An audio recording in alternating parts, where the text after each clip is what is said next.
Pronto, Gabriel.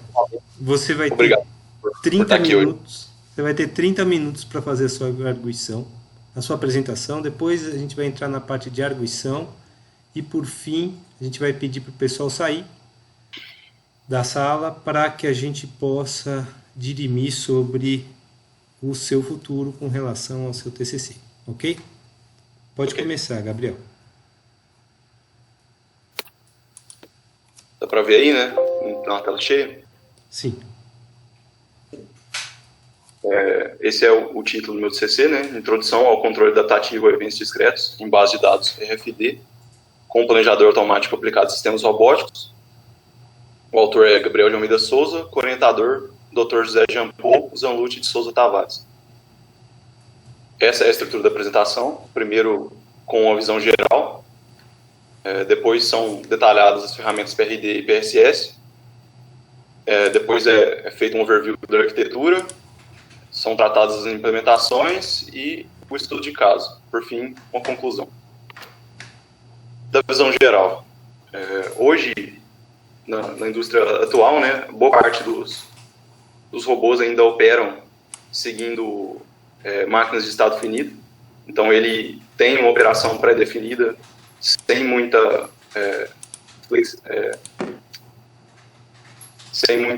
flexibilidade. Então, a autonomia dele ali não é tão grande. E os objetos que trafegam pela linha são silenciosos. Eles não têm influência sobre os processos que eles vão sofrer. Então, surge duas principais dúvidas, né? Então, como a gente constrói uma arquitetura que não requer entrada externa de objetivos, com percepção, planejamento e execução, e com capacidade autocorretiva. E se é possível dotar essas entidades passivas com poder decisório.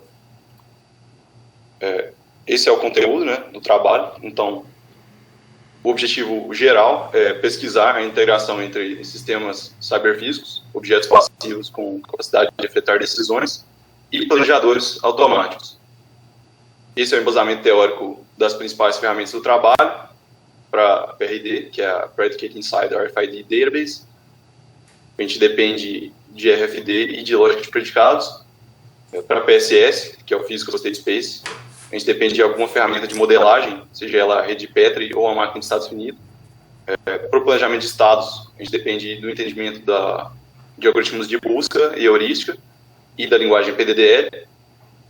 E para o planejamento de trajetória, do modelo geométrico direto, de políticas de geração de trajetória e do algoritmo que efetivamente faz a conversão de coordenadas cartesianas para coordenadas articulares. O estudo de caso é feito sobre o mundo de blocos. Sobre a PRD, né? A PRD é uma ferramenta original, ela foi desenvolvida ao longo desse ano e originalmente publicada na CBA, agora em 2020. E ela se baseia em marcadores e predicados.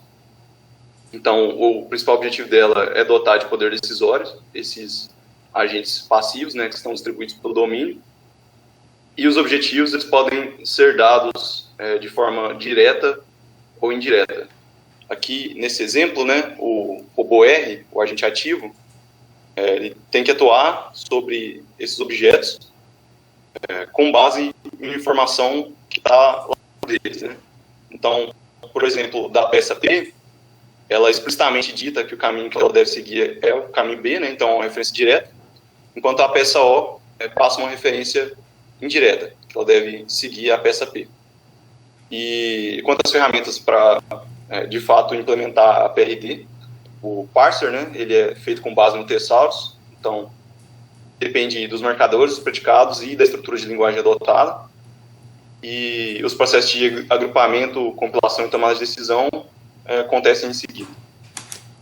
Quanto ao PSS, ele é diretamente relacionado ao domínio físico, ele é uma representação dos estados e transições possíveis, e existem múltiplas ferramentas de modelagem e representação que podem ser utilizadas, né? Seja ela uma rede Petri, uma máquina de estados finitos, e ela é aplicada nesse trabalho na descrição do domínio e em atividades que necessitam de trafegar pelo espaço físico, né? Seja ela a identificação, por exemplo.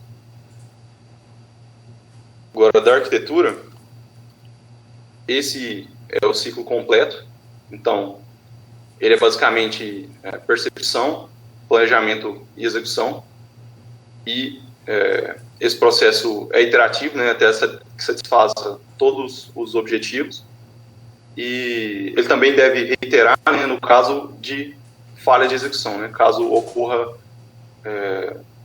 a identificação de alguma exceção. Por outra perspectiva, né, agora usando uma visão mais clássica do planejamento, a gente vê que existe um planejador e existe um controlador, né, que é a interface com o sistema físico. E esse planejador, ele repassa um plano para essa interface, onde a interface vai atuar e perceber o sistema. E o principal diferencial desse trabalho é que ele é capaz de identificar exceções, né, para refazer o planejamento, já que existe a presença de eventos externos, né? Então, um evento exógeno ele pode alterar o estado do sistema. Da percepção, ela é dividida em dois módulos principais, seguidos da exceção, da análise de exceções. E o primeiro deles é a identificação, onde o espaço de estados é varrido para verificar a posição de cada tag e fazer a leitura dessa informação. E logo em seguida isso é alimentado na inferência de estados. Se não ocorrer exceções, essa informação é passada adiante, né, para o planejador. Então, dentro do bloco de inferência, a informação de entrada é a informação advinda da PRD e da PSS. Na PRD, as principais informações são o estado atual, o próximo estado objetivo e alguma informação adicional que pode ser necessária, requisitada.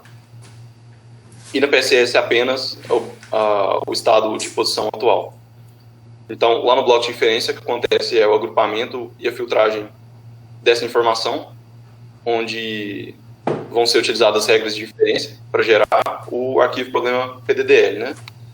E pode acontecer a verificação de exceções com base em conflitos lógicos e restrições físicas. O planejamento, ele é dividido em dois níveis. Ele é dividido primeiro num planejador de estados e depois num planejador de trajetória. E a entrada é a definição de problema e domínio, e a saída geral são os objetivos de controle. O primeiro deles, né, o planejador de estados, ele vai receber esse problema PDDL do processo prévio, né? E ele também depende da informação do domínio PDDL, e ele também pode receber alguma informação adicional para a geração do plano. Então, o que acontece lá é a conversão daquela linguagem simbólica num problema procedural, né? Então, o analisador PDDL vai gerar uma estrutura adequada para a busca, né? E vão ser aplicado ali o algoritmo de busca com a heurística e as restrições acopladas a ele, né? Então, a saída disso é um relatório e pode ser aplicado um filtro sobre esse relatório para uma sequência de estados.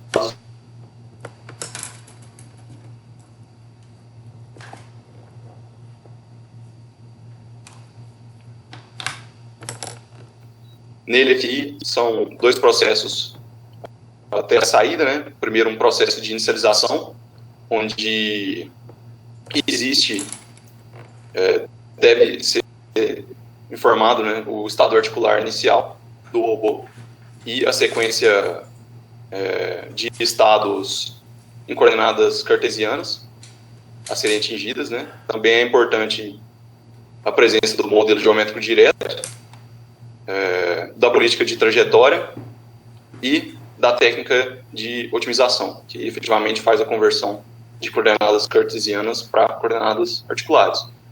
E o que acontece é um loop triplo, né? Então, o loop mais externo, ele trata do próximo objetivo cartesiano.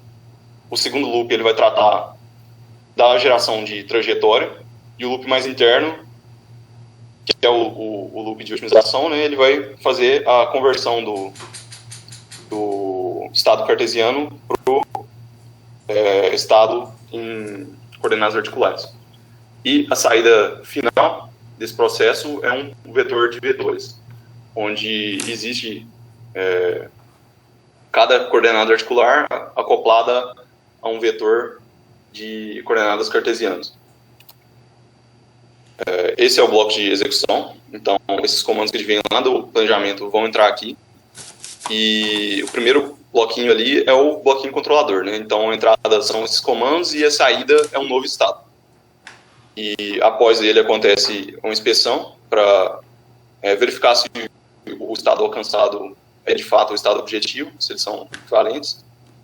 Do caso da exceção não ser identificada, acontece uma atualização na informação das tags. E no caso de ser verificada a exceção, o sistema tem que reiterar, né, até satisfazer o objetivo. No bloco de controle, o que existe antes do controlador de fato é um interpretador, né, então essa sequência de ordenada de vetores que vai chegar ali, que é informação numérica, também pode entrar informação simbólica, tem que passar para o interpretador para deixar no formato certo para ser alimentado num controlador a ser implementado, né? Agora, sobre as implementações, a primeira tratada é a percepção. Foi implementado usando C e Bash, num ambiente puramente computacional, e nele acontece a conversão da PRD distribuída no sistema na definição de problema em PDDL. Então, há a existência de arquivos que representam os objetos alocados numa pasta, né? E foi adotado um padrão de marcadores e predicados. E o parser e o agrupador gerados são feitos com base no Thesaurus. E a análise de exceções que acontece é bastante básica. Ela para analisar se não existe nenhum predicado fora do Thesaurus, nenhum marcador. Não houve ali um erro na etapa prévia.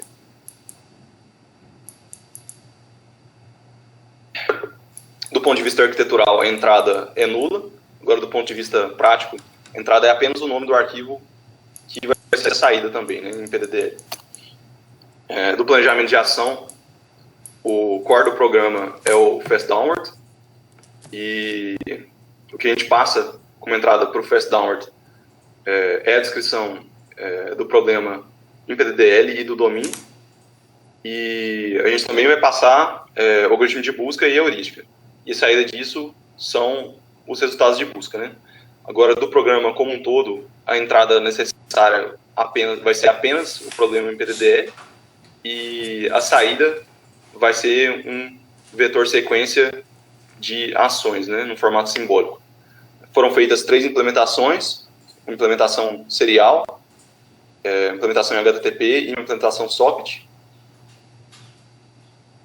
Agora, do planejamento de trajetória, ele foi implementado em MATLAB e nele acontece a conversão de coordenadas cartesianas em coordenadas articulares. Então, para isso acontecer, é necessário um modelo geométrico direto, a condição articular inicial, a política de trajetória, onde foi implementada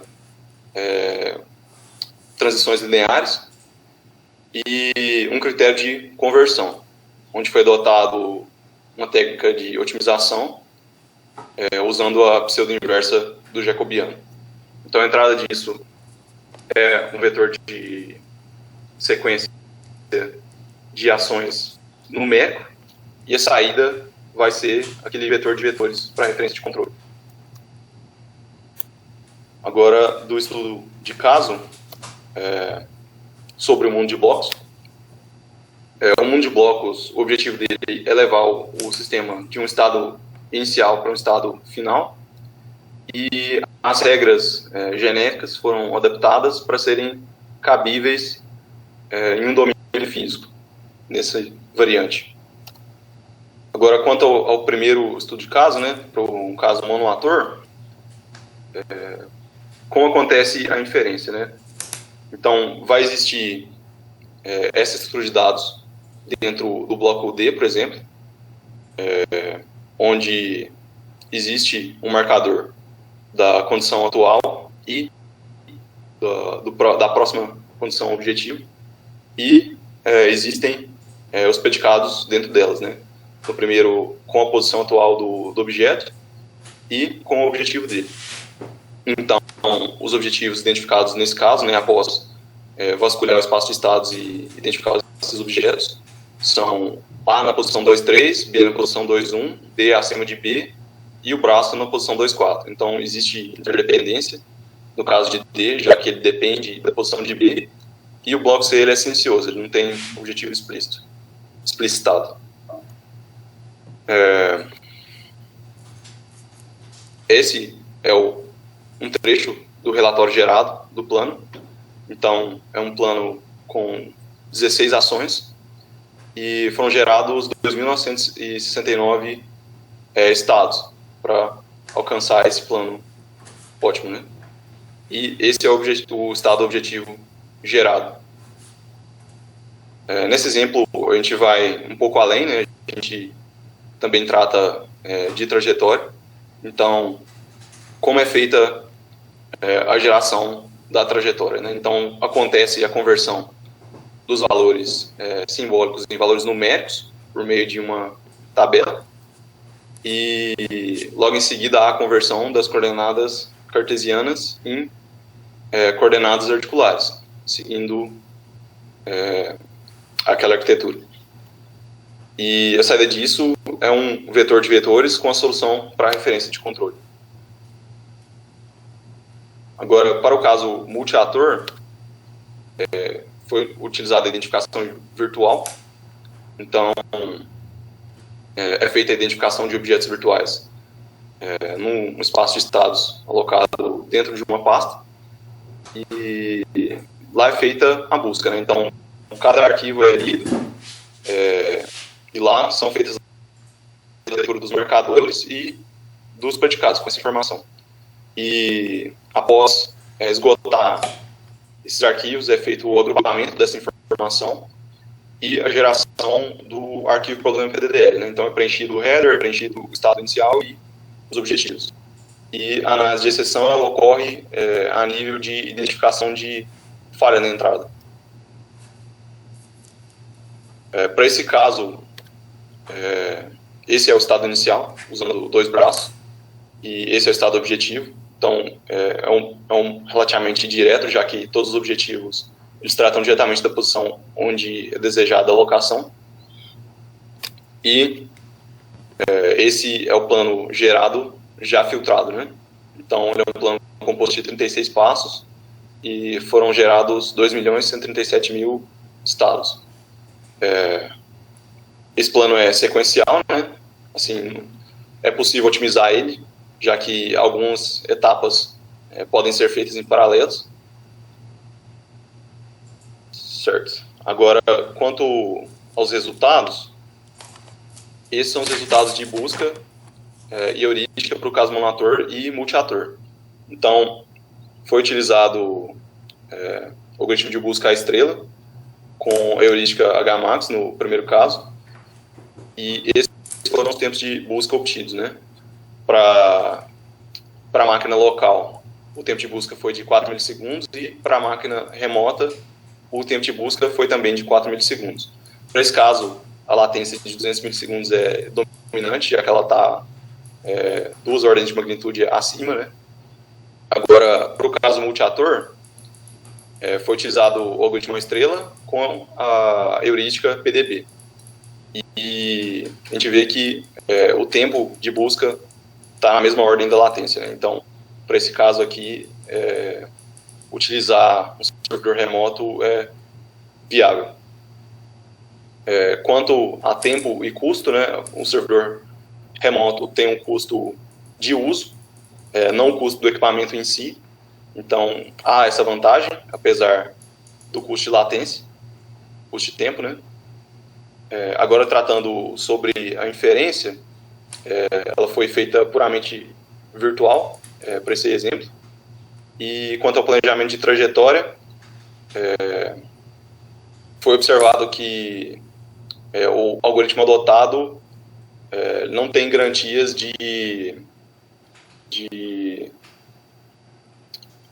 convergência sempre, né? Então, para um próximo trabalho é necessário identificar uma estratégia diferente para geração de trajetória. Agora, sobre a conclusão, primeiro sobre a PRD, a gente observa que ela é eficiente em pegar a informação digital distribuída no domínio. Sobre a arquitetura, a gente observa que ela pode ser feita de forma genérica. Agora, quanto aos módulos, eles são dependentes do domínio. Então, a implementação deles é bastante relativa ao problema que você quer resolver, né? Da identificação, ela é feita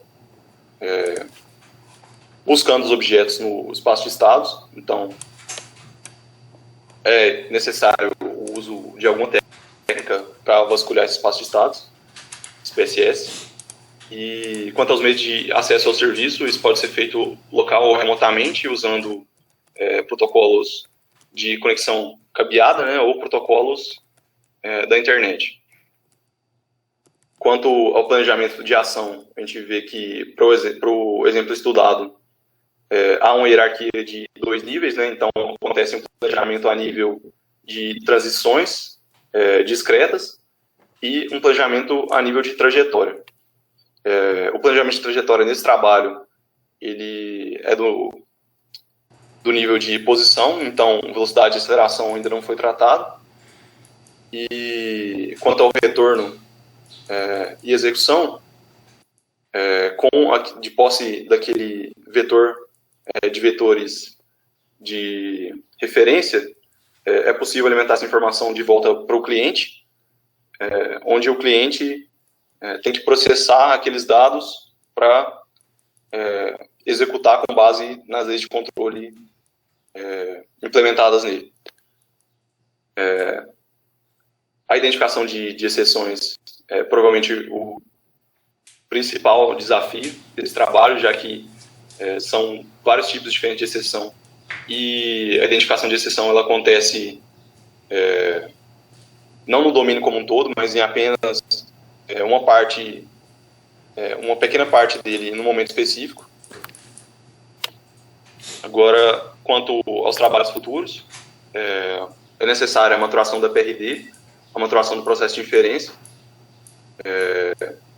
uma análise dos modos de oferta de serviço, já que outras estratégias são possíveis,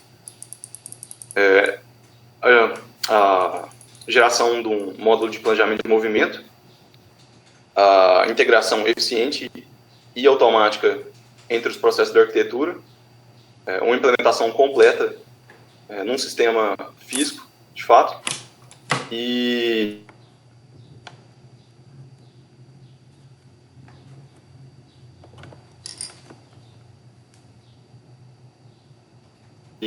sensores para ajudar nessa tarefa. Certo. Obrigado.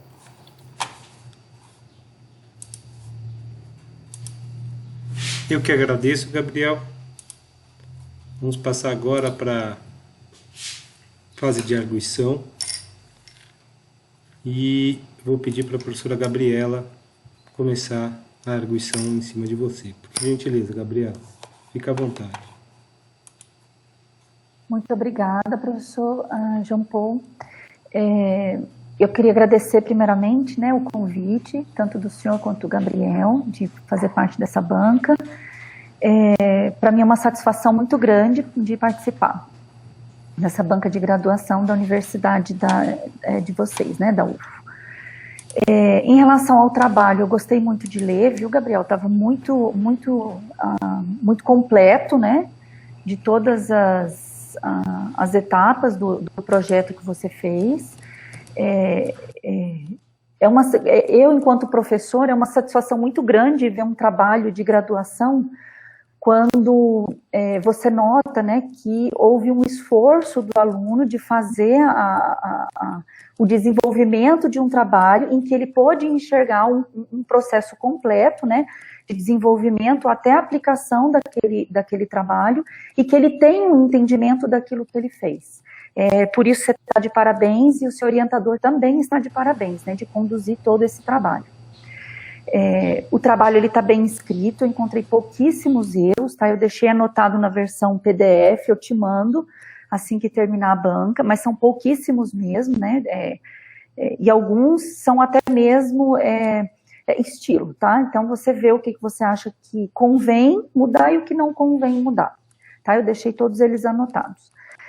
E em relação à estrutura ainda, né? O trabalho está bem estruturado, eu gostei muito da sua apresentação também, você passou bastante segurança e traduziu um trabalho bastante extenso, né, que foi feito num ano, inclusive em que a gente teve aí uma pandemia no meio, em que toda a parte de trabalho prático, não sei se no início do seu trabalho tinha alguma coisa de aplicação prática, mas que provavelmente não pôde ser realizada, né, por causa de acesso a laboratórios, estruturas físicas e etc. Mas eu achei que foi muito completo e muito bom, toda a parte de teste, aplicação, de simulação, né, que você fez, eu gostei muito. E daí, voltando, em relação à estrutura ainda do trabalho, eu só achei que, por exemplo, né, na figura 10, inclusive você utilizou ela aqui na sua apresentação, eu achei que ela estava um pouquinho difícil de conseguir ler, né, se você puder aumentar um pouquinho, eu acho que seria bom. Ela está na página 36, se você quiser dar uma olhada. Não sei se você está com o seu texto aí.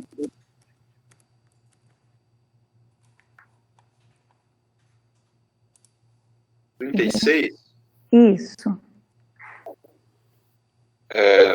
Sim, encontrei a figura 10, né, da estrutura PSS. Isso, eu tive um pouquinho de dificuldade de ler as letrinhas, elas estão muito miudinhas.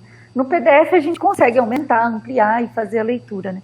Mas talvez para ficar um pouco mais adequado para quem estiver lendo corrido, assim, fosse bom aumentar um pouquinho, que você tem bastante espaço ali, né, para aumentar a figura.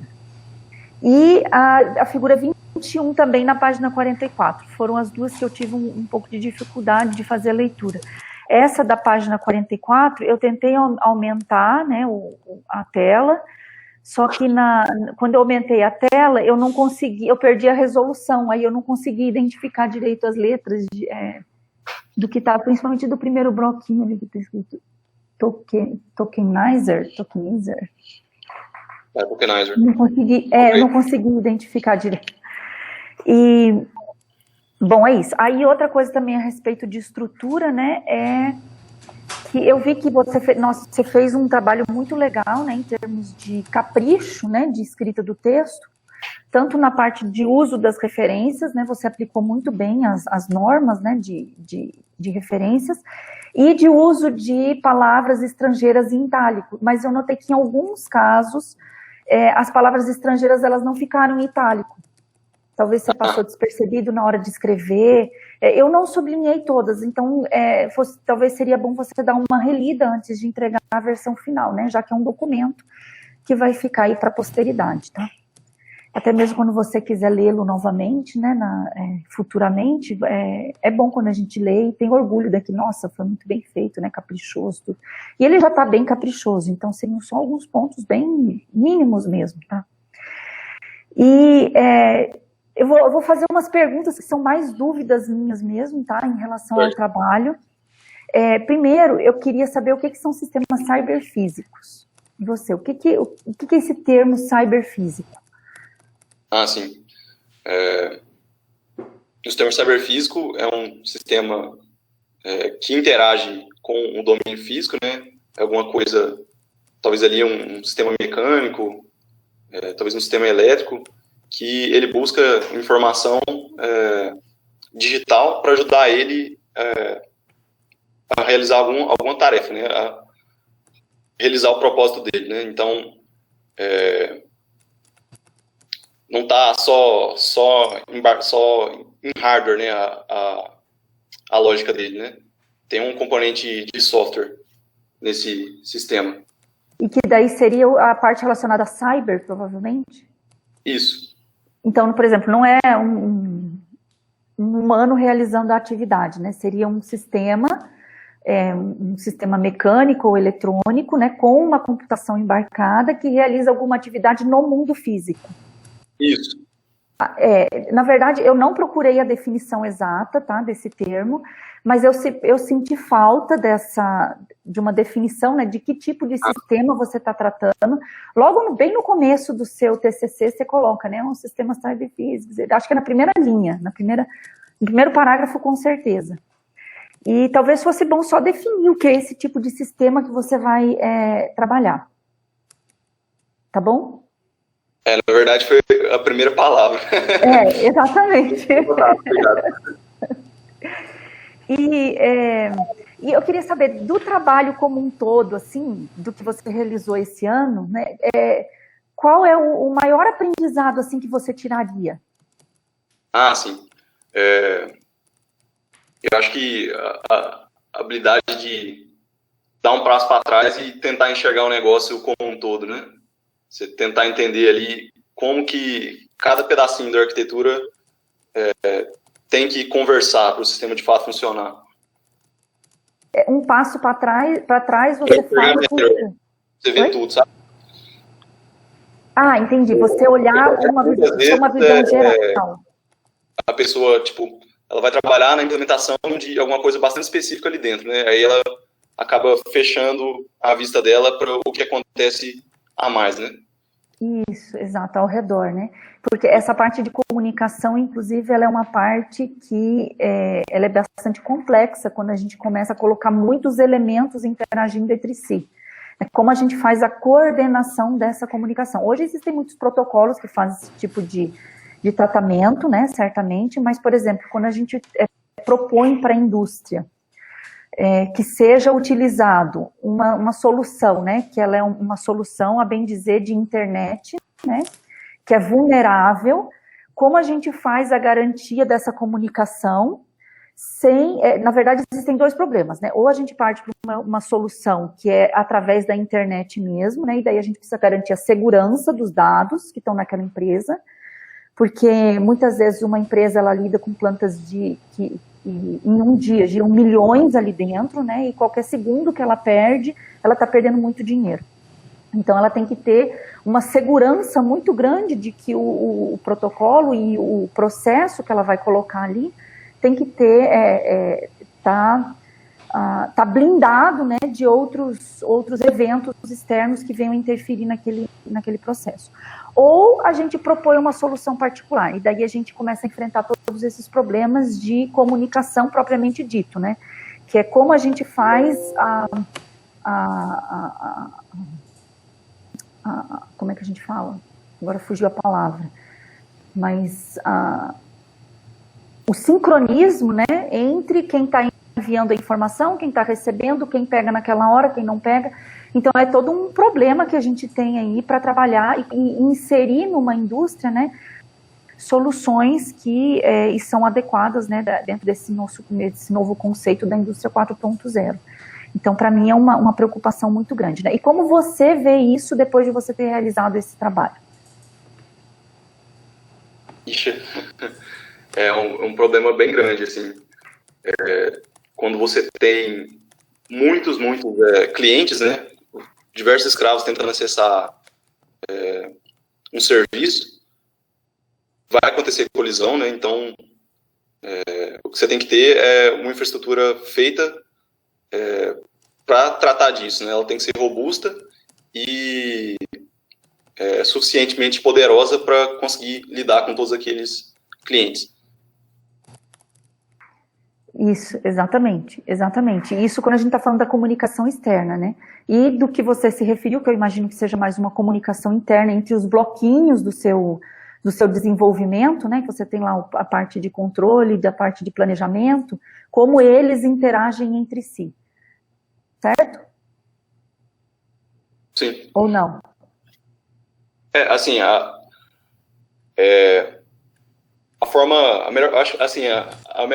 que eu enxergo isso, a melhor forma que eu enxergo de desenhar um módulo e implementar ele é tentar fazer o negócio o mais distante possível daquele domínio específico de aplicação, porque você ganha muita capacidade de reuso, né? Quando você faz isso, de pegar aquele trabalho que você fez para aquela aplicação em específico e transportar isso para outra aplicação. Então, eu particularmente sou fã de implementar os módulos dessa forma e criar só uma cola fina ali, né? Um processinho curto ali no meio, só para fazer a conversão necessária da informação do processo prévio para o próximo processo. Então, por exemplo, o que foi implementado nesse trabalho para fazer a conversão das transições simbólicas em transições numéricas foi só uma tabelinha, né? Sim. Muito legal. Eu gostei bastante do seu trabalho, viu, Gabriel? Ainda mais porque ele está bem, eu não sei se o professor Jean Paul e a professora Rita já viram, né, essa parte das novas DCNs aí, que a gente está tendo que fazer as adequações de currículo, de disciplina, mas ele é muito adequado às novas DCNs, né, em que você tem a visão global e o aluno ele sai com essa habilidade de enxergar qual é o problema que ele tem em mãos de uma forma bem ampla, né, fazendo todas essas análises, né, do problema que ele tem. Muito legal. Eu tenho só uma consideração que eu gostaria de falar, que é na página 31 do seu texto. Eu vou voltar aqui na página 31. Achei. Isso. Quando você coloca lá no último parágrafo, né, que esse método é útil porque não requer o uso complexo, IgN, analítico, e é imune a problemas de singularidade, né, tratando das matrizes da pseudo-inversa, certo? Do uso da pseudo-inversa ao invés da matriz inversa para achar a solução do problema. Quando a gente está trabalhando com pseudo-inversa, né, que é esse caso aí que você tá se referindo, na verdade, a gente não se torna imune à singularidade. Eu continuo tendo o problema da singularidade na matriz, só que agora, ao invés de ser a singularidade da matriz J, é a matriz J transposto J, porque vai ter a inversa dela. Então, na verdade, talvez fosse legal você só mudar um pouquinho esse texto, né, e colocar que, na verdade, a grande vantagem de você trabalhar com a pseudo-inversa é que a matriz ela não precisa ser quadrada, né? Que foi o que você já colocou ali em cima no texto também. É só um detalhe, tá? De conceitual. No mais, eu coloco de novo meus parabéns para você, para o professor Jean Paul, né? Por todo o trabalho que vocês fizeram. E desejo sucesso para você na próxima fase aí, né, o mestrado. Acho que, não sei, eu imagino que você já deva ter escolhido pelo caminho do mestrado, né, quando a gente conversou você estava em dúvida ainda, se para a empresa, para o mestrado. Eu imagino que você já deva ter direcionado já, né, o seu futuro, e eu desejo sucesso para você, e em todas as outras etapas, com certeza, né, do seu pós-curso de engenharia. Tá bom? Muito obrigada novamente aí pelo convite. Eu que agradeço, Gabriel. Eu que agradeço as considerações. Eu vou passar agora a palavra para a professora Rita. Rita, mais uma vez, obrigado. Fique à vontade. Eu que agradeço pelo convite, muito feliz de estar aqui com vocês. Gabriel, depois de inteligência computacional, faz um tempinho, né? Faz. Pois é, muito feliz de estar aqui. Você fez a disciplina comigo lá, faz uns 2 anos, né, Gabriel, mais ou menos? Em dezembro faz 2 anos, né? Tem 2 anos.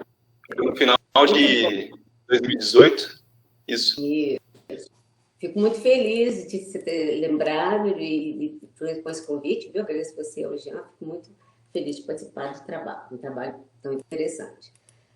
Olha, eu vou inicialmente comentar do panorama geral do objetivo do TCC, realmente um trabalho extremamente abrangente, onde você teve a oportunidade de conciliar técnicas bem diversificadas, envolvendo a parte de inteligência artificial, envolvendo a parte de mecatrônica e parte matemática. Então, isso aí é um trabalho que realmente cumpre todos os objetivos de TCC, que é dar essa abrangência, essa oportunidade de lidar com o trabalho, e essa oportunidade de utilizar tantos recursos que vocês estudam na graduação, né? Nem sempre isso é possível. Então, juntar, concatenar essas técnicas para tentar resolver problemas interessantes.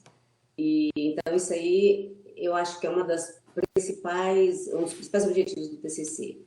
E vocês foram muito felizes nessa escolha do tema, justamente dessa riqueza técnica e teórica que esse trabalho exigiu. E então vocês estão realmente de parabéns por terem enfrentado esse desafio. Quer dizer, não fugiram de um problema que era desafiador no sentido de exigir muitas habilidades, domínio de muitos assuntos teóricos e tecnológicos, além de usar recursos de implementação e de tudo. Então, isso aí foi muito bom. Parabéns por essa determinação, por essa coragem, né, de enfrentar um tema assim. Isso aí foi muito, muito bom. E quanto à questão do trabalho propriamente dito, olha, gente, então, tudo que o principal é a parte técnica e científica, perfeito. Então, os comentários que eu vou fazer aqui agora, e justamente no objetivo de banco, eu não sei exatamente quem que é a plateia, se tem além de nós que estamos no meio acadêmico, nós estamos acostumados, né? Na avaliação de banco, a gente foca nos pontos para melhorar o que está muito bom. Então, o objetivo é esse. Então, elogios, se for trazer elogios, é o dia inteiro aqui, porque o trabalho está realmente muito, muito bom. Então, vou focar nos pontos que eu acho que você poderia trabalhar um pouquinho para refletir a riqueza do que você fez, porque isso é inquestionável. Então, todas as minhas sugestões vão ser no sentido de não comprometer a apresentação do que você fez e que foi notado. Tá, Gabriela? Essa sugestão, mas como é lógico que são sugestões, e aí você e o Jean têm plena liberdade para analisar e acatar o que eu achar pertinente, não, porque do jeito que está bom, tá bom? Então, muito bom. A questão do texto que eu estou falando principalmente. Então, na parte do texto, que eu quero comentar é o seguinte: o texto, em geral, está com uma apresentação boa, mas, por exemplo, eu acho que em diversos momentos faltou clareza que eu encontrei na apresentação. Por exemplo, você já começou a apresentação aqui hoje, então eu achei que a sua apresentação foi bastante objetiva e ela foi bastante esclarecedora, sintética. E eu acho que isso no texto não atingiu o mesmo nível. Você não conseguiu o mesmo nível no texto que você conseguiu na apresentação. Em que sentido eu estou falando? Espera um minuto. Eu perdi aqui a tela. Por algum motivo, eu perdi a tela aqui. Tá, voltou, normal? Isso, não tá. Um toque aqui na tela. Então, o que eu sugeriria, por exemplo, alguns pontos. Por exemplo, no resumo, de uma maneira sintética, eu acho que você poderia colocar a contribuição do seu trabalho na seguinte maneira: seria assim, produzir um CPS capaz de operar, então, de tomar decisões em ambientes que sofrem influência de objetos passivos, não é isso? E tal sistema deve ser um manipulador de processos autossuficiente que dispensa a inserção de metas explícitas, que deva ser capaz de se autoajustar a eventuais exceções. Isso em tempo real. Em geral, em síntese, poderíamos colocar assim. Estão me ouvindo bem? Sim. Então, em síntese, poderíamos colocar dessa maneira, Gabriel.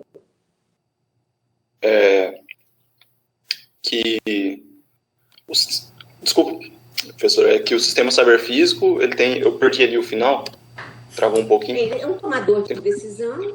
É um tomador, você implementou em síntese, é um tomador de decisão, sistema tomador de decisão, que faz planejamento, né? Faz um planejamento. Então, é essa síntese, onde pode ter um objeto, uma exceção, um objeto passivo que pode interferir em tempo real e ele tem que se autoajustar em tempo real para conseguir, ainda assim, é isso, né? Então, o que acontece? Eu acho que isso é muito importante ficar claro no resumo e na introdução. O resumo e a introdução do trabalho, ele tem de uma maneira sintética deixar muito claro o problema com o qual você vai lidar, os métodos que você vai utilizar, a sua motivação e citar o estudo de caso com o qual você vai lidar. Então, o que eu observo, por exemplo? Em termos de apresentação, por exemplo, a primeira frase do seu texto, do seu resumo. As tecnologias da indústria 4.0 integram dispositivos e dados, trazendo flexibilidade, eficiência e tomada de decisão, derivada de descentralização, que é fundamental para o avanço das aplicações. Essa frase não ficou muito clara. Por exemplo, tomada de decisão não traz. A tomada de decisão ela é feita. Então, assim, não ficou muito claro. Tem a questão aqui também de português, você olha a questão da pontuação, está confuso. Por exemplo, para ler, para entender exatamente o que você fez, os métodos que você usou, você lendo o seu resumo, eu acho que você pode melhorar um pouquinho esse resumo, para deixar muito claro, focado, por exemplo, o problema, olha, aqui o problema que eu vou lidar é isso, a questão de planejamento, os métodos que eu uso são esses, e a motivação para tanto é isso, quer dizer, tem sistemas práticos em que na hora de fazer o planejamento tem interferências de objetos externos. Então, essa contextualização, essa ligação entre problema, método e o estudo de caso que você usou, eu acho que você poderia melhorar mais no resumo do seu trabalho. Você tem um panorama geral, quando você lê o trabalho, mais claro. Por exemplo, você faz referência a tudo aqui, por exemplo, você fala que você usa o RFID, mas você, no resumo, você não fala, por exemplo, da questão de associar o planejamento, que, por exemplo, o RFID, que você faz, na verdade, é um identificador, né? Que você usa um mecanismo de identificação, que você, como se fosse, uma técnica que usa para identificar, fazer uma identificação. Então, isso aí não está muito claro no seu resumo e na sua introdução. Eu senti falta disso, quer dizer, eu tive de ler, só lendo o texto mais na frente, é que eu consegui ter mais clareza nisso, quanto à questão das abordagens do resumo e da introdução. Eu vou colocar aqui, vou colocar mais explicitamente aqui no resumo, por exemplo, os métodos. Por exemplo, na parte de metodologia, quando você explica a metodologia, você fala que você usa primeiro a abstração o sistema GISP, né? Mais RFID, que é baseado na radiofrequência. Então, você diz isso, que concilia esses dois, e depois tem outro momento que você fala que usa planejador automático mais um PRD. Você fala também de PDDL, PSS. E na introdução, isso aí não está compacto. Isso aí não está falando, olha, eu usei isso, eu fiz a compactação, eu usei o RFID mais o PD, essa parte de abstração de predicados, né? O GISP, né? GISP, que você fala sigla. Entendi. Acho que ficou pouco específico, então, né, a introdução. Eu acho que eu quis dar mais contextualização do que explicar, de fato, o que eu estava fazendo, né? Porque aí como a gente não lê a sua introdução, a gente não entende para que você usou a parte de predicados, que no texto você explica depois, para que você usou essa parte do GISP, o planejador, essa concatenação do que você utilizou para resolver o seu problema, não ficou claro para mim no resumo e na introdução. Ficou confuso, eu achei que ficou confuso. No texto, sim. E, por exemplo, já falando dessa estruturação, por exemplo, quando você apresenta na página 33 o que você fez, na página 33, olhe bem, você não apresentou, aqui na apresentação de hoje você fez isso, você começou apresentando a arquitetura global, onde você tem percepção, você tem a tomada de decisão, todos os modos você colocou no seu primeiro slide. Mostra esse primeiro slide da apresentação hoje. Isso. Acho que foi um dos primeiros.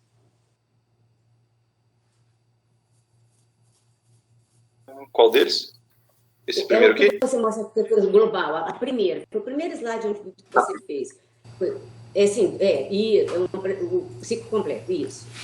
Tá vendo? Aí você apresentou os módulos da percepção, do planejamento, da execução. Então, na sua apresentação, você fez isso, mas no texto, não.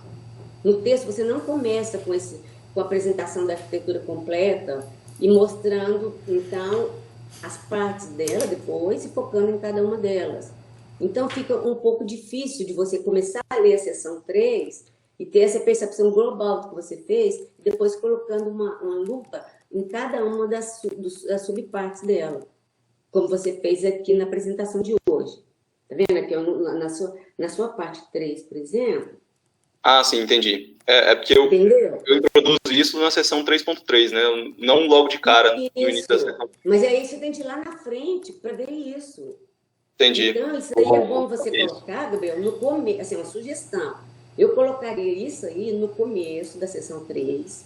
Você apresenta esse ciclo completo. Você fala, ó, então o sistema que eu desenvolvi tem esses modos, tem a percepção, tem o planejamento e execução. Aí você vai, no texto, você vai colocando, aí você explica um nível de abstração muito alto o que é cada um desses módulos e a interação entre eles, como que é um bate-bola entre esses módulos. Porque quando você for ler a sequência, você já vai no módulo, em cada módulo, já sabendo, em cada partezinha, sabendo qual que é a participação dela no todo. Então, do jeito que você colocou, a gente começa sem ter a visão do todo. Então, eu acho que isso aí melhoraria a clareza do que você fez. E na apresentação você fez exatamente isso que eu tinha a expectativa no texto. Deu para... Sim, entendi. Para escrever eu tenho um pouco de dificuldade de ver alguém de fora vendo o trabalho, sabe? É como se eu estivesse meio que escrevendo para mim. Eu acho que essa é a minha maior dificuldade. Aliás, Gabriel, isso para mim, eu vou te dizer uma coisa, isso aí, eu acho que o Jean também, Gabriel, a gente não se conhece, você é professora onde, Gabriel? Eu sou professora aqui no ITA. Ah, sim. Então, eu não sei se, isso é uma experiência, eu acho que a gente tem sempre no dia a dia, eu acho que essa é uma das maiores contribuições do TCC para um aluno de graduação é essa. Isso aí, Gabriel, essa questão de escrever não é que você tem essa dificuldade. Nós todos tivemos essa dificuldade. Nós todos. Porque isso aí, ainda mais nós que somos da área de exatas, nós gostamos de desenvolver, implementar, estudar números, cálculos, então a gente faz isso. Na hora de organizar isso aí, colocar, isso aí é um trabalho de análise que a gente tem de fazer, de montagem, com o qual a gente não está acostumado. E na graduação você faz disciplina, você faz prova, você faz um trabalho prático curto, mas você não tem nenhuma oportunidade de concatenar tudo, de resolver um problema, explicar os métodos, definir esse problema, explicar os métodos. A gente não tem essa oportunidade nas disciplinas, e nem o objetivo. Então o TCC tem esse papel. Então essa dificuldade não é sua, você pode ficar, não tem problema, é normal, é inerente a você. Alunos de mestrado também, alunos de doutorado, é lento o processo de a gente adquirir essa habilidade, porque é treinamento, é assim para você, para mim, para todo mundo, foi assim, entende? Então, assim, eu acho que justamente essa parte que você poderia trabalhar, porque no resto você não tem o que, você fez tudo num nível de qualidade impressionante. Então, acho que agora, se você trabalhar mais essa questão do texto, não sei se você vai para o mestrado, você vai te ajudar bastante. Então, eu acho que realmente vai melhorar a clareza. Por exemplo, eu vou te dar uma ideia. Por exemplo, PDDL, que você citou lá na introdução, mas você só falou de PDDL na sua introdução, mas você não falou na introdução onde é que ele é usado no seu trabalho, se ele é usado. Não está comunicado, você só falou dos PDDL. Aí eu marquei uma interrogação, eu só fui descobrir lá na página 45. Entendeu? O que seria, como é que seria isso? Você falou do PDDL. Então, o PSS, a maneira como você joga, então falta concatenar essas coisas. Principalmente no resumo da introdução, eu sugiro que você trabalhe nesse sequenciamento. Algumas coisas de português que eu deixei colocado assim, às vezes, muitas vezes, palavras que você usa e que você não sabe, não dá para entender porque está se vencendo no texto, fica na frase, fica um pouco confusa. Eu vou te mostrar alguns aqui. Por exemplo, no seu resumo, quando você fala assim que esse sistema é capaz de extrair informação de entidades passivas no domínio físico, utilizando identificação com radiofrequência para adquirir predicados, dados sobre os estados correntes e objetivo de cada objeto. Eu achei uma frase muito confusa. Muito confusa. assim, Entendi. Ela por ficou, exemplo, quando você fala do ela ficou meio objeto, sem vírgula, né? do objeto, você tinha que falar de entidade passiva antes. Dá para entender? Eu pensei, será que esse objeto é a entidade passiva que ele falou antes, no resumo? Então, assim, é isso que você falou. Leia na ótica, porque você tem tudo na sua cabeça. Você sabe tudo que você está falando, mas quem está lendo o texto, não necessariamente. Então, é isso que eu acho que você pode trabalhar um pouquinho para fazer, ó, peraí, eu vou escrever esse meu resumo e essa minha introdução, não como quem fez o trabalho, como quem está lendo o trabalho. De tal modo que tudo que você lê, quer dizer, a pessoa lê, vai ter condições de entender o sequenciamento e focando nisso. Então, deixa muito claro o problema, método e motivação. Aí você fala direitinho os meios que você usou, deixa isso muito claro no seu resumo. Então, aí quando a pessoa for lá na frente, ver o PSS, ver o CPS, tudo, ela já está na expectativa daquilo, porque o resumo já apresentou aquele panorama geral para isso. Tá? Por exemplo, eu li seu resumo, eu não sabia exatamente como é que você usaria. Por exemplo, eu nunca trabalhei com RFID, eu não sei o que é o RFID. Então, eu terminei o resumo, aí eu falei assim, será que o RFID, a parte de representação por predicados está embutida no RFID? Eu não deixo isso claro. Entendeu? Então, uma pessoa, quem usa a técnica, sabe. Mas quem não usa, não sabe. E não ficou muito claro. Entendeu? Essa é a minha sugestão nesse sentido. Por exemplo, outra coisa, assim, você fala muito, assim, com muita naturalidade, objetos passivos. Talvez isso, eu não sei, para vocês seja uma coisa muito, eu não sei se na mecatrônica isso é uma coisa bastante definida para vocês.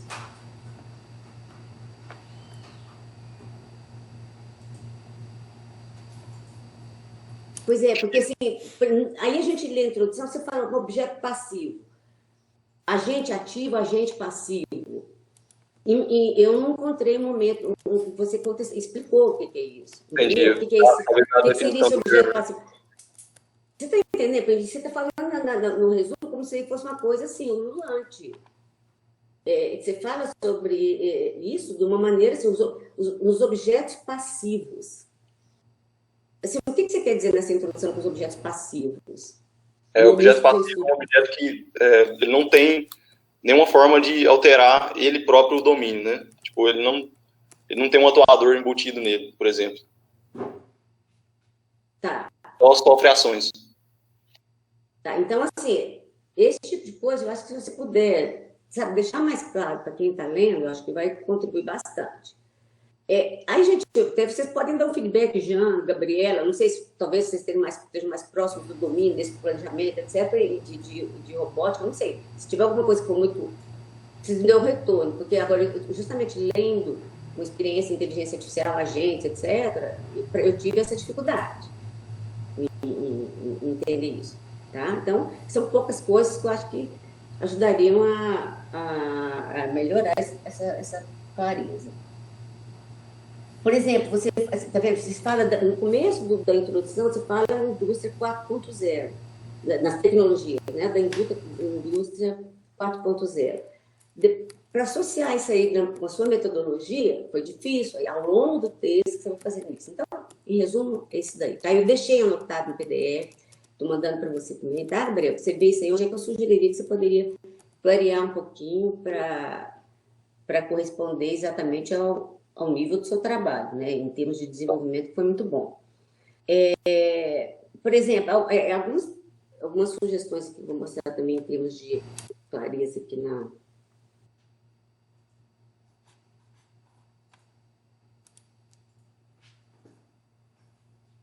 Por exemplo, quando você comenta os trabalhos correlatos aqui na página 11, na sua introdução, bom, aí você trabalha com planejamento. Aí o que você faz? Quando você vai focar, você coloca assim, diferentes técnicas para tomada de decisão baseadas em aprendizado por reforço, em planejamento automático e clássico, métodos funcionais e outros estão sendo pesquisados e testados. Tá ok. Aí o que acontece? No seu caso, do seu trabalho, aqui você focou em tomadas de decisão. Porque tomada de decisão, todo agente, ele tem um processo de tomada de decisão. Toda a gente tem relativo ao processo de tomada de decisão. Aí, então, aqui, mas o seu problema, o que é? Desenvolver um agente, um planejador, né, que vai tomar decisão, que tem a percepção, toda aquela estrutura sua.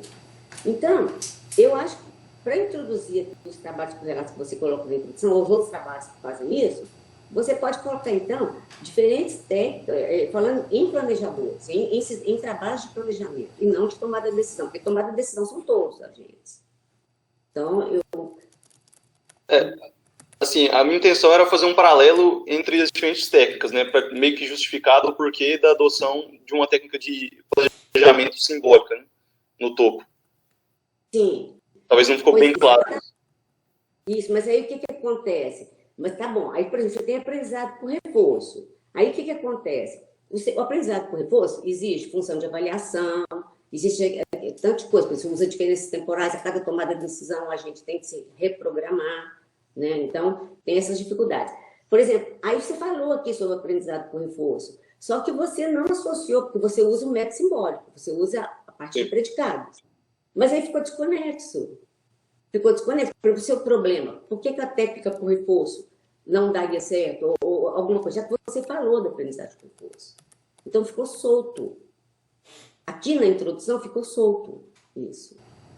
E aqui, inclusive, por exemplo, você fala, olha esse primeiro trabalho que você fala aqui do RENHAR, 2016, células robotizadas são virtualizadas e otimizadas de acordo com o fluxo produtivo e sistemática, usando metodologia fora do tempo de execução.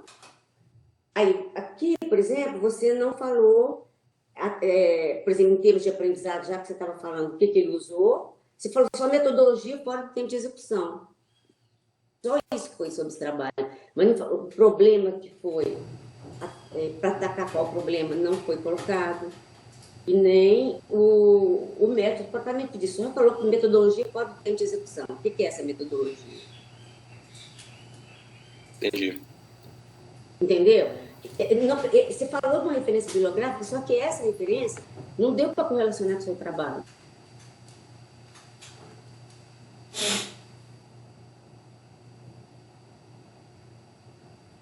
Entendi. Então, esse tipo de coisa. Tá? Olha, isso aqui não compromete o seu trabalho, não tem nada a ver, são referências. Mas aí você colocando isso, ou você tira, ou você coloca o que dá para correlacionar com o seu trabalho. Porque não ficou, né, muito claro. Por exemplo, aqui, ó, no outro CHU que você fala que propriedade de contato para robôs pegadores para melhoria da pegada de objetos diversos em tempo de design.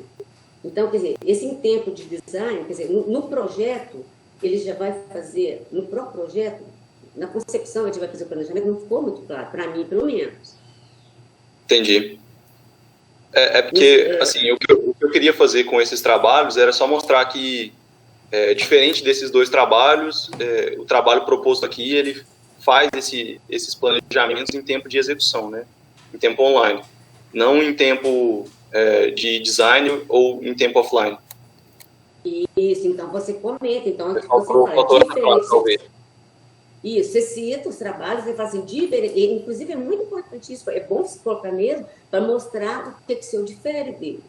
Aí fala, diferentemente de trabalho tal, presente trabalho, então, entendeu? Aproveitando a introdução, porque a introdução tem de deixar esse panorama bem definido.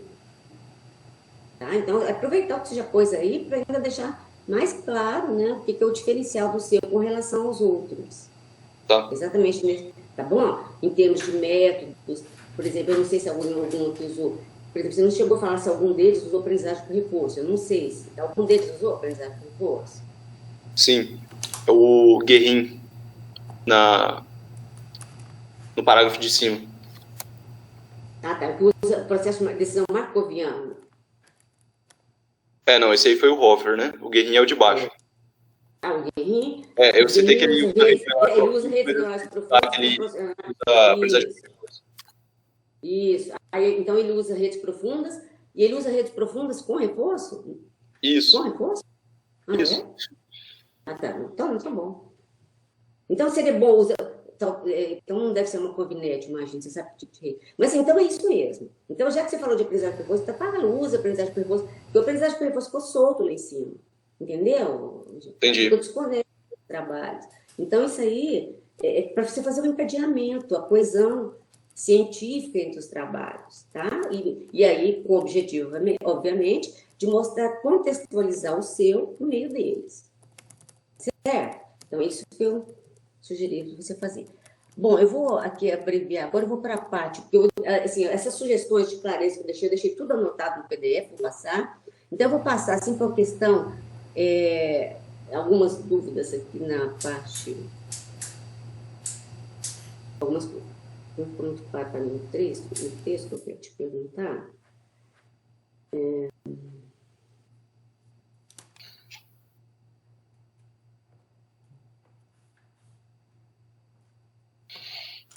Aqui, por exemplo, na introdução da sua seção 3, na página 33, você já fala que as ferramentas desenvolvidas para suporte à arquitetura são a PRD e a PSS. Né? Então, a primeira serve para representar a informação na forma de predicados em objetos distribuídos do domínio. Por exemplo, esse PRD, o que você usa é o que faz o snapshot, não é? A PRD é a informação que está alocada dentro das entidades passivas, né? Exatamente. Então, o snapshot é feito aí nesse módulo, né? O snapshot ele é feito depois que você adquiriu a informação de cada objeto e agrupou ela, né? Isso. Então, aqui, por exemplo, você poderia já colocar aqui, já colocando esse PRD e PS, só um ganchozinho do que cada um faz, só uma frase, para colocar, então, o papel deles aqui, e antes a gente lê a discriminação de cada um delas, só para clarear, para deixar bastante já evidenciado aqui. Deixa eu ver aqui. Aqui, por exemplo, na página 34, onde eu te disse, por exemplo, aqui, você fala dos agentes passivos, né? Agente passivo. Você fala que isso tudo PRD em agente passivo. E aí você fala, na sequência, para tomar decisão a qualquer agente ativo. Quando você fala, onde que você, no texto, você explicou essa questão? Porque a terminologia de agente ela é bastante precisa, né? O que seria no seu contexto que é agente ativo e passivo? E onde que você colocou? Quando eu li isso aqui, eu tive dúvida de o que você queria exatamente dizer com agente ativo e passivo, na terminologia de agente. Sim. Gabriel. Onde você explicou isso no texto? Às vezes eu não vi, pode ser que eu passei batido nisso. Tá. Talvez eu não tenha deixado claro no texto. Tá vendo? Não ficou, e aí o que acontece? Aí a gente vê as definições de predicado do PRD. O PRD ele faz uma fotografia do cenário, né? Esse snapshot ele faz. E aí eu vou ver o agente passivo. Aí lá embaixo falou em agente ativo. Sim. Aí como é agente, aí eu já estou interessada. Só que para mim não ficou claro o que seria isso. Assim, então, nesse exemplo, talvez faltou eu dar as definições, né, para ficar mais claro. Mas, para esse exemplo que foi dado aí no texto, né, tipo, o agente ativo é o robô, né, porque o robô é a entidade que tem capacidade de exercer ações sobre o domínio, né, quem efetivamente vai promover mudança. Então, ele é ativo por conta disso. Os agentes passivos aqui seriam, por exemplo, esses objetos. Isso, a peça P e a peça O, né? Isso, exatamente. Então, e no seu sistema, você pode ter mais de um agente ativo? É possível. Possível. No exemplo aqui é um, né? Isso, nesse exemplo é um. Isso. Então, coloca isso, tá? E, por exemplo, se o seu sistema ele comportaria mais de um agente ativo, eu estou te falando isso pelo seguinte. No questão de agente, uma coisa muito importante é quando você tem, por exemplo, quando você tem multi-agentes, porque se você tiver um outro agente ativo aqui, o que vai acontecer? Esse outro agente ativo ele pode ser colaborador ou ele pode ser um oponente. Por exemplo, você usou o A estrela. O A estrela, se você tiver um oponente, um outro agente ativo, oponente, ele não funciona. Porque o A estrela ele é feito para tomada de decisão quando você usa uma heurística, etc., para procurar o menor custo, mas você não pode ter um agente, o seu oponente, ou se opondo a ele. Porque você tem que usar uma técnica de minimização, maximização. Entendi. Então, deixar claro que é colaborativo. Deixar claro, porque, exatamente, deixar claro. Porque se tiver mais um robô aqui, você falou que, teoricamente, poderia colocar. Sim. Ele tem mais de um. Aí, esse agente aí, como é que ele teria que ser só colaborador, entendeu? Deixar claro, já que você está falando em agente ativo e passivo, está definindo isso daí. Então, deixar claro. Ou se for para um agente só, Gabriel, não tem problema nenhum. Não tem problema, mas deixa claro. É um sistema para agente único, agente simples. Tá? Não tem problema. O trabalho está valendo do jeito, é ótimo. Mas assim, é bom deixar claro para a gente se o agente ativo tem que ser um, do jeito, ou se pode ser estendido para ser mais de um. Se for mais de um, se pode ter agente oponente ou só colaborador, tá? Pelo menos deixar isso claro, para a gente entender melhor. É clareza, só a clareza, tá? Só essa questão da clareza.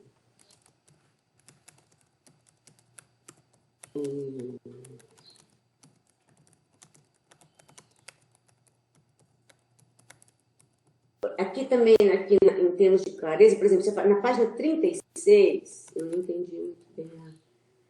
Na 36, você fala assim, o domínio físico, acho que o último parágrafo, o último parágrafo, o domínio físico, leia, o domínio físico adiciona restrições e complexidade que não estão presentes em domínios puramente computacionais idealizados.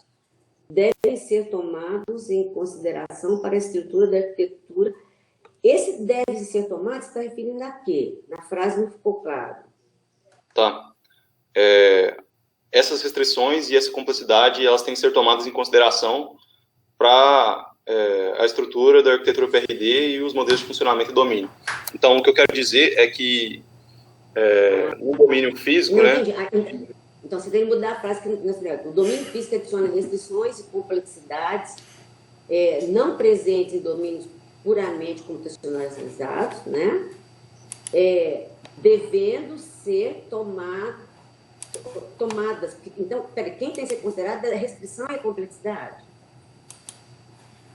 Isso. Então, aí, tomadas em consideração, né? Porque depois tomados, aí eu não entendi muito bem se eram os domínios computacionais, tá vendo? Tá. Então, esse tipo de coisa, assim, então, para melhorar a clareza, porque eu não tinha entendido muito bem. Bom, então, agora eu vou fazer umas perguntas técnicas para você, que eu achei muito interessante, que eu gostaria de saber o seguinte. Por exemplo, você fala que no seu trabalho é uma coisa que é a dispensa meta específica. Né? O seu sistema dispensa meta específica. Aí, nos experimentos que você fez, todos têm um goal específico, né? Que o plano dos dados ali não tinha. Todos tinham a meta definida, o objetivo final ali, nos experimentos que você mostrou. Peraí, repete, por favor, eu não entendi bem. Você quer dizer que... Assim, nos exemplos que você mostrou, nos experimentos, você tinha a meta, o goal. Sim, o objetivo, tá. O objetivo, isso. Não é isso? Você mostrou aqui na apresentação. Sim. Agora, aqui, no resumo, você fala que o seu sistema dispensa metas explícitas. Não necessariamente tem que ter uma... Talvez, eu tratei disso na apresentação, talvez você não entendeu bem. Deixa eu abrir aqui o slide. Esse aqui não ficou muito claro para mim. Aqui, ó. Esse slide. O que eu quero dizer por meta explícita é uma meta direta, né? Tipo, por exemplo, A em 2, 3. Então, esse é um objetivo explícito, isso significa que A quer ocupar a posição 2, 3 no espaço. Sim. No estado. Isso é direto, né? Agora, um exemplo indireto seria D acima de B. Só significa que o D depende de outro objeto. Aqui tem mais de uma alternativa, B acima de B. Porque assim, isso depende da posição de B, né? Então, existe uma dependência para a gente alocar D numa posição. Então, o que eu quero dizer é o seguinte, porque explícita, eu acho que talvez, quando eu li isso lá na introdução, no resumo do trabalho, eu não entendi muito bem. Porque em agência, estou falando por causa de agente. Quando a gente fala em agente, a meta, goal, é uma coisa bem definida. Quer dizer, uma coisa que tem a terminologia está reservada assim. onde o agente tem que chegar, o objetivo dele. Entendeu? Entendi. Do agente. E aqui, como você falou meta, lá está no resumo. No resumo, então, dá a impressão do seu sistema. Então, é como se a sua meta, o seu objetivo, por exemplo, o seu objetivo que é deixar a configuração de blocos de um jeito bem definido, bem explícito. Então, isso aí, no começo, eu estava com uma... Eu tinha entendido uma coisa, que lendo, eu percebi que é diferente. Entendeu? Que não é bem aquilo. Então, mudar, tomar cuidado com isso lá no resumo e na introdução. Eu não sei nem se essa palavra explícita seria mais adequada, porque meta é o objetivo do agente. Tá? Meta é o objetivo do agente. Então, aí, tá bom, porque você definiu os objetivos de cada elemento. De cada elemento. Então, assim, cuidado com a palavra meta, em termos de quando você está lidando com agentes. E aí, coloca, então, os objetivos de cada elemento do sistema. E, assim, eu não sei se, por exemplo, falar que está acima de B é explícito, no meu ponto de vista. Quer dizer, estar acima de B pode ter uma posição acima, duas acima, é isso que você quer dizer, né? Não. Não é determinístico. O que eu quero dizer é que a posição final no espaço onde o D vai ser alocado, ela é relativa à posição de B. Entende? Isso. Eu só quero dizer que existe uma relação com outro elemento do domínio, entende? Não é diretamente relacionada à posição final onde vai ser alocado aquele objeto. Significa que a posição final onde ele vai ser alocado depende da posição de outro objeto. Sim. É isso que eu quero dizer por indireto. Né? Então, talvez seja bom você deixar isso claro, o que você quer dizer com esse explícito ou não, deixar isso mais claro por causa dessa questão de meta, tá? Deixa isso claro. O que seria, o que você chamaria de explícito ou não, dando um exemplozinho, mostrando aí no texto o que seria. Tá bom. Tá? Só fazer um comentário para esclarecer, deixar isso bem claro. Deixa eu ver aqui.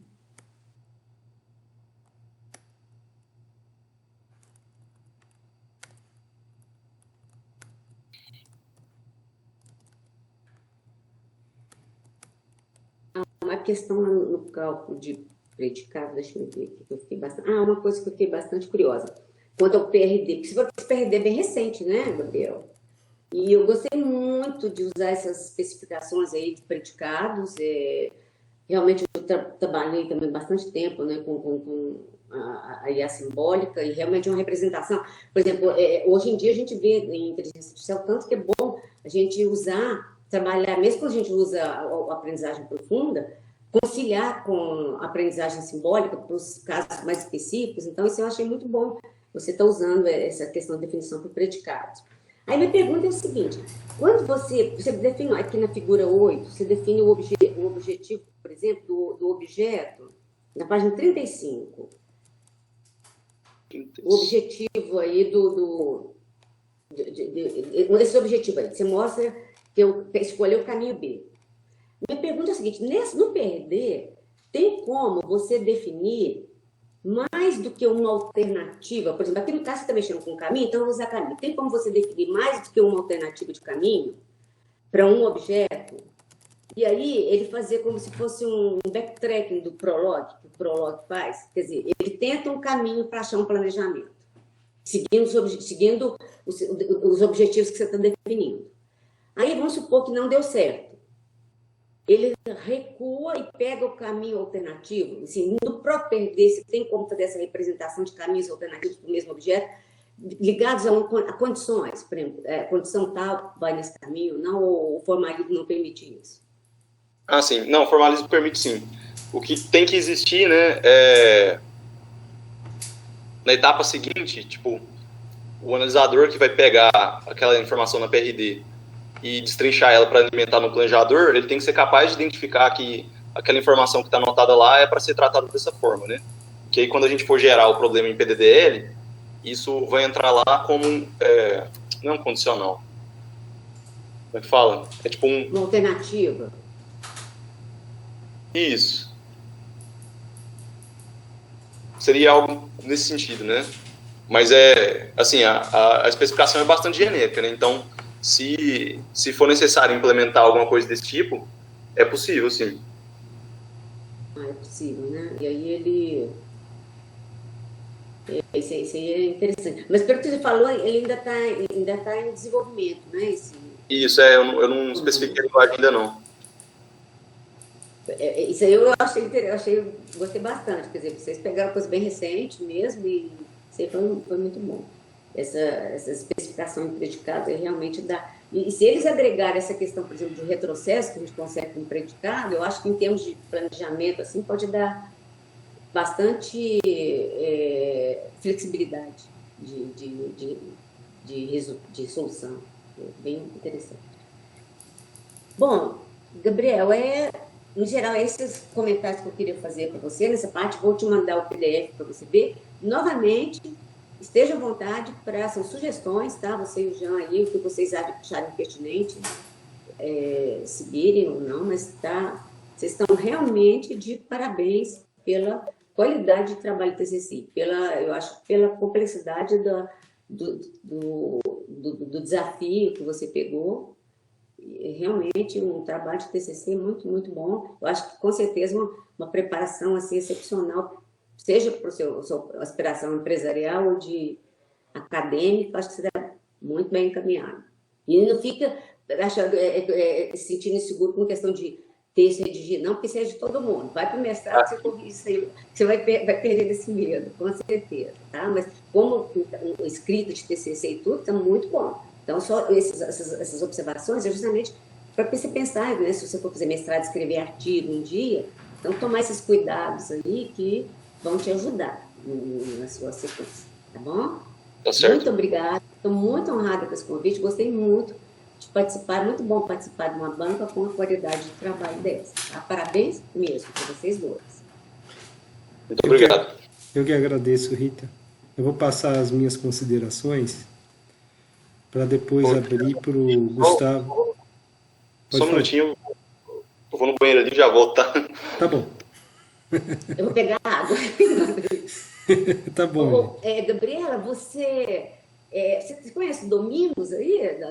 Não, você está em qual? Como está a estruturação do ITA? O Domingos era professor de engenharia mecânica, foi para aí agora? Ele é da engenharia mecânica, professor Domingos. Engenharia mecânica. Eu nunca conversei com ele, não. Mas eu encontro ele nas reuniões de congregação. E tem uma menina também que trabalhava na USP, que trabalha com Reis de Petro, Jean, você deve conhecer. Já perguntei, é Emília. A Emília. Ela foi orientada do Miyagi. Isso. Isso, com o Miyagi. Então, porque o meu marido trabalha com Reis de Petro, Gabriel, e ele trabalha muito com ela, com Emília, vocês bancas, vocês têm muito contato. O Jean também, sempre trabalha com o Jean, né, Jean? Vocês sempre estão aí trocando informações e tudo. E eu sei que ela tá em qual? Alocada? Na mecânica também. Ela está na mecânica. Você a Emília está na mecânica. Eu estou na eletrônica. Ah, na eletrônica. Tá. E vocês se conhecem? Você já trabalhou com o Jean também ou não? Não tinha trabalhado com o Jean, não. Você é de onde? Você é daí mesmo, em São José? Não sou. Na verdade, eu estava fazendo meu doutorado em Campinas, na Unicamp. E daí eu vim para cá. Ah, tá. Nossa, vocês estão fazendo... Vocês ouviram falar que a Unicamp vai fazer... acho que vai fazer concurso agora, presencial, porque parece que eles deram indicativo de começar com aula presencial no ano que vem. Vocês viram? Eles me convidaram para uma banca de concurso de docente lá, e inclusive uma banca presencial, e parece que... Você ouviu falar isso, Gabriel? Que a Unicamp parece que tem uma decisão para começar presencial. Não, mas eles estão se preparando para começar presencial. Eles estão fazendo testes nos alunos, né? E nos professores também. A indicação é começar presencial. Aqui também a gente deve começar presencial no ano que vem. Até segunda ordem. Você falou, fazendo o teste do Covid? De Covid, isso. Vocês vão fazer isso, então? Testar toda a comunidade? Não, lá na Unicamp eles fizeram, né? Aqui no ITA, não. Lá no Unicamp eles partiram com uma iniciativa dessa, mas não é obrigatório, né? Eles disponibilizaram o teste para quem quisesse. O mesmo foi realizado na Unifesp aqui em São José também. Eles fizeram a coleta, acho que na quarta-feira passada. Porque o meu marido, ele dá aula na Unifesp e ele foi fazer o teste do Covid para começar a se preparar, né, numa possível volta presencial. Porque para a gente é muito ruim dar aula online somente, né, principalmente quando envolve aulas de laboratório, até mesmo aulas teóricas, assim. Eu, particularmente, eu não gosto muito dessa aula remota, né, que não é feita síncrona, de forma síncrona. Eu acho que a gente perde muita percepção, né, da sala de aula, de como está evoluindo tudo. Vocês estão há quanto tempo com aula à distância, Gabriela? Desde março. Ah, desde março. Vocês não interromperam, então? Foi sempre... A gente adiantou as férias. Então, na verdade, a gente parou um mês em março, mas deu um mês a gente voltou. E daí, no meio do ano, a gente não parou. Entendi. Gente, vamos voltar? Eu queria passar as considerações. Gabriela, você perguntou ao Gabriel sobre o que é definição de sistema cyberfísico. Eu te falo que todos os textos que eu leio sobre sistema cyberfísico não tem nenhuma definição. O pessoal olha, é como se fosse uma palavra usada para vender produto, tá? É muito mais marketing que outra coisa. Só que quando a gente para e pensa sobre sistema cyberfísico, não é por simplesmente acessar remotamente pela internet ou ter um servidor em nuvem que vai atuar num robô ou num sistema dinâmico que você está automatizando. A gente pensa em autonomia do sistema, a menor intervenção humana. Antes da pandemia, isso não era tão relevante, mas hoje, reduzir intervenção humana e reduzir contato humano é muito interessante por causa da questão da gente evitar a proliferação da Covid. Mas poderia ser outra doença.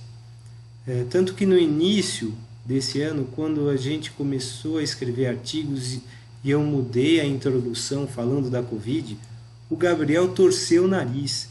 Ele não aceitava de jeito nenhum que eu colocasse qualquer coisa falando sobre redução de contato humano e citasse a Covid lá. E eu falei, Gabriel, a introdução a gente tem que falar o que está nos motivando a fazer isso, o que justifica um trabalho como esse.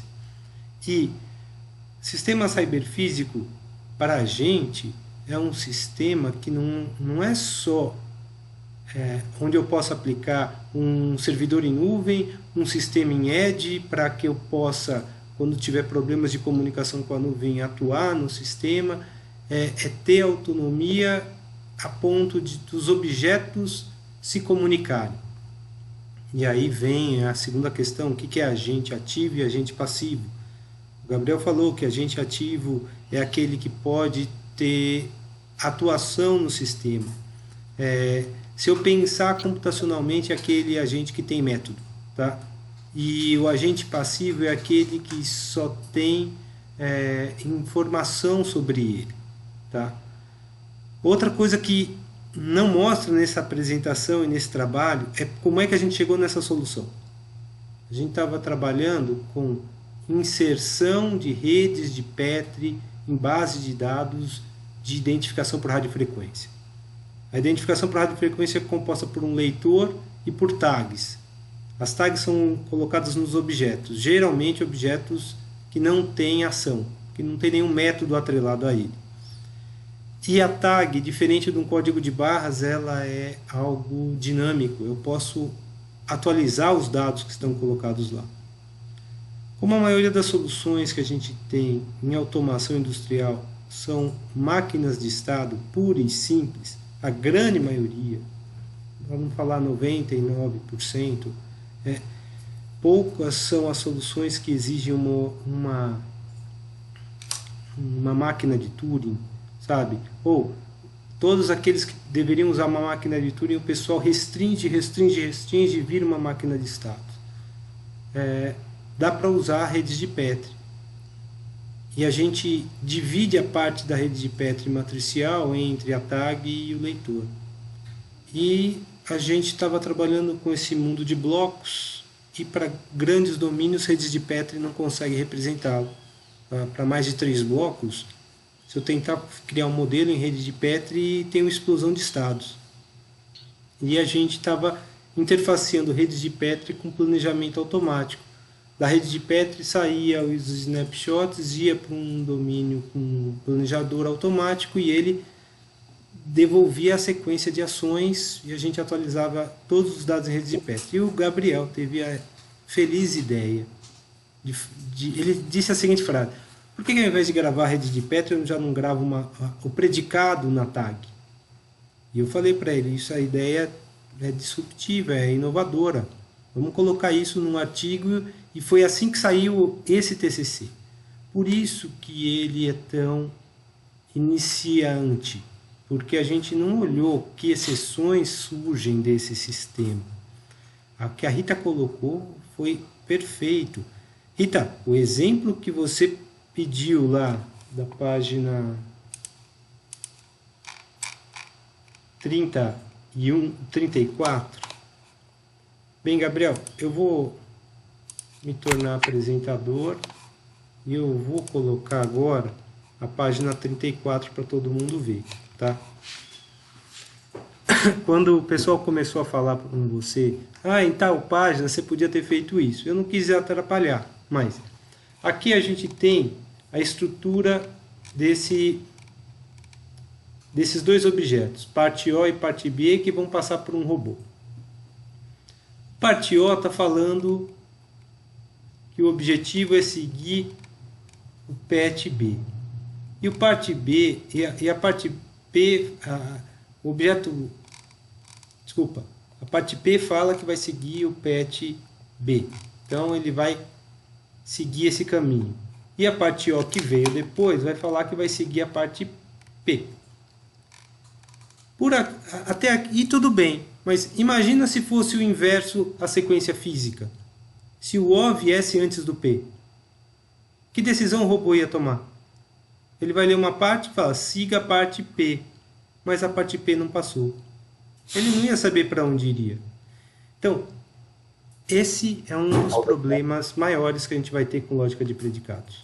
Tá? Qual é a sequência que eu vou perceber o mundo e qual é o grupo de objetos que estão ali. Uma coisa é eu ter um robô montando uma carga e ele tem que ter 4 tipos de produtos. E ele só lê esses 4 produtos ali. Outra coisa é ele ler 50 produtos. 10 do produto 1, 10 do produto 2, 10 do produto 3 e 20 do produto 4. Qual desses 10 e 20 produtos ele vai escolher? Tá vendo? Uma coisa é algo muito específico, tipo uma máquina de estados. Outra coisa é uma máquina de Turing. Eu dei um exemplo com um monte de produtos e o robô tem opção de escolha. Tá? Como é que eu gero uma autonomia para esse robô? E isso está totalmente ligado com a indústria 4.0, porque quem define isso é o planejamento de produção. Então, por isso que a gente na mecatrônica tem esse ponto de vista. Eu estou vendo até o ponto de vista do planejamento de produção e como isso interage com esse sistema totalmente automatizado. Deixa eu fechar essa apresentação. Eu vou voltar para os pontos que vocês falaram. A Gabriela perguntou qual foi a maior dificuldade que o Gabriel teve. E ele falou, visão geral. Ele falou, foi muito difícil para mim ter visão geral. Porque o Gabriel, ele começa a fazer uma coisa e ele se aprofunda naquilo, ele se aprofunda muito naquilo. E ele perde a visão da síntese do sistema. Mas é natural que seja assim. O Gabriel está terminando uma graduação. Ele nem fez um mestrado, nem iniciou um doutorado. E a concatenação dessas ideias na introdução, Rita, carece de maturidade científica. E o Gabriel está começando a ver isso agora. E mais, ele está começando a ver isso agora não de um trabalho que tem referências de como foi desenvolvido, mas de uma ideia disruptiva original que ele mesmo teve. E é uma coisa que tem que falar sobre o Gabriel, é isso. Ele pôde estar num ambiente que deu liberdade a ele a trabalhar a ideia que surgiu, sabe? E isso não é fácil de encontrar, tá? Mas ele pôde fazer isso. E, Gabriela, o sonho desse cara é mexer com um foguete, porque ele não trabalha só aqui. Ele trabalha no grupo da EPTA, que lança foguetes, e ele teve à frente desse grupo. Eu até falei para o Gabriel, vai atrás disso e resolve essa questão interna. Eu sempre quis trabalhar na Embraer, até conseguir ser contratado por ela. Só que quando eu fui contratado pela Embraer para trabalhar lá, a situação era tal que eu abri mão disso. Mas eu fui contratado pela Embraer, sabe? A gente precisa viver os nossos sonhos, e foi isso que eu falei para o Gabriel. Falta um glossário nesse trabalho, Gabriel, falando o que é cada termo. Isso ia ajudar muito todo mundo que vai ler. O que é um agente ativo, o que é um agente passivo, o que é PDDL, o que é PSS, o que é PRD. Cara, na sua apresentação, quando você foi falar o que era PRD, você falou Petri Net Inside the RFID Database e não Predicate Inside the RFID Database. Em lugar nenhum da sua apresentação você escreveu o que era PRD. E essa é o fator inovador maior que você tem no seu trabalho.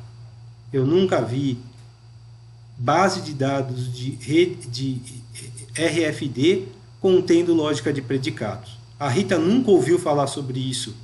Garanto que a Gabriela nunca ouviu falar sobre isso. E isso é uma coisa muito nova. Qual que é o impacto de colocar predicado numa base de dados RFD? Olha, é enorme isso. E a gente vai ter um sistema totalmente, parcialmente observado. Ele é parcialmente observado de início ao fim, mesmo se eu tiver um leitor que leia 700 tags por segundo. Tá? Quem disse que eu vou ler as 700 que eu preciso? Quem disse que eu vou ler todas as tags? E se a tag, é legal colocar essa definição, em vez de objetivo, colocar meta. A meta dessa tag é tal. E eu quero voltar para o trabalho do Gabriel para mostrar o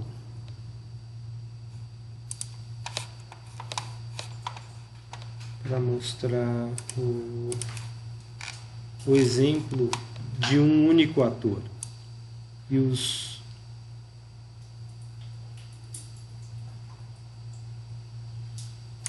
no exemplo de um único ator, você coloca várias metas.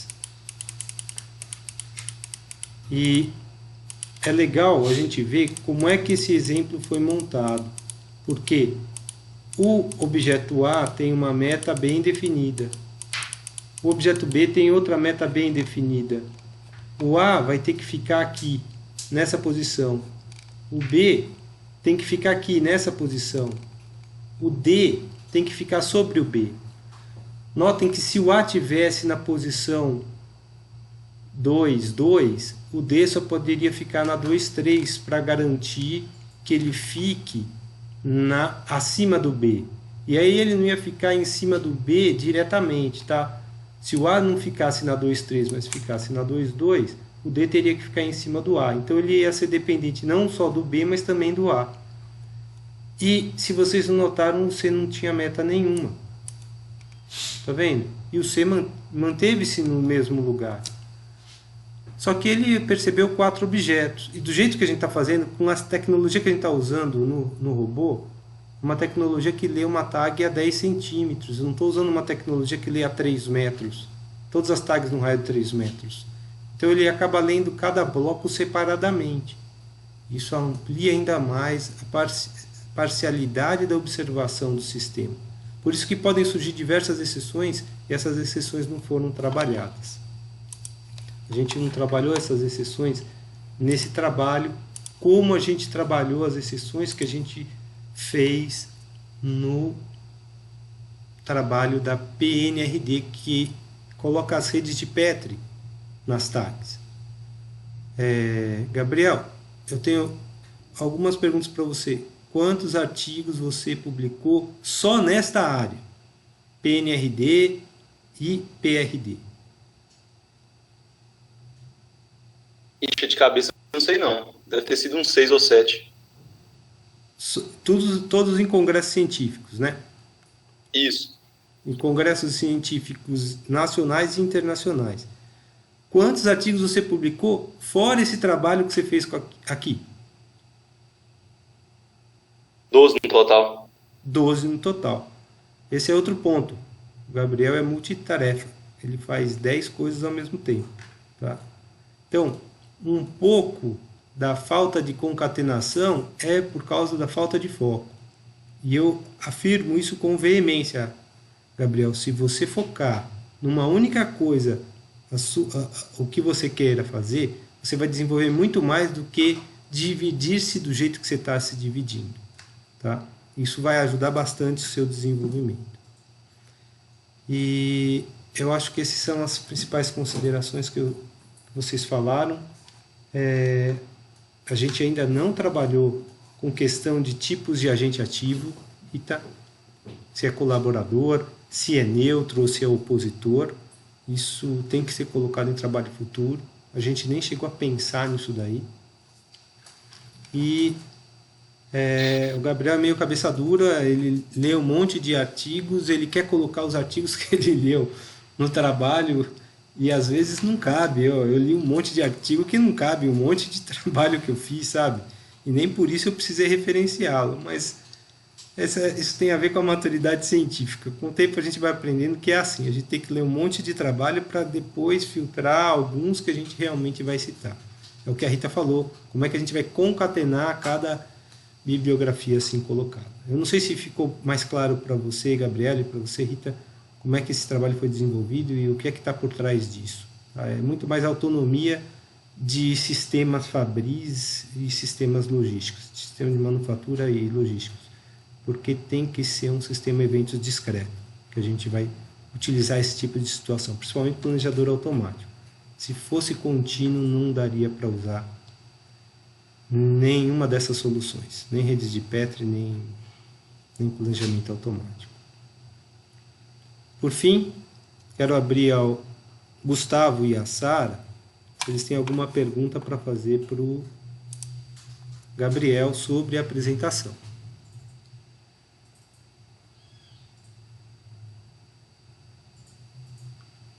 O Gustavo ajudou o Gabriel a escrever alguns artigos. Mas pense, eu acho que vocês não têm dúvida que vocês não escreveram nada e não se pronunciaram. Tá? Gente, eu vou pedir agora para o Gabriel, para o Gustavo e para a Sara saírem. Se vocês não saírem, eu vou retirar vocês da sala, tá? Para fazer as deliberações com a Gabriela e com a Rita. Gabriel, já eu te chamo Já eu te chamo por e-mail ou pelo Teams, tá bom? Eu entro na sala, pode ser? Tá bom. Até daqui a pouco, gente. Até logo.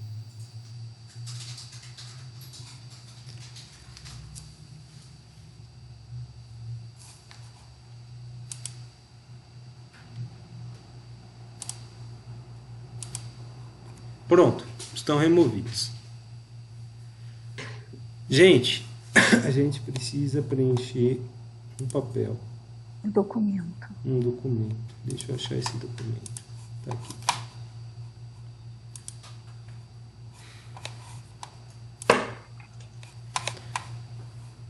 São 11h46, então vou colocar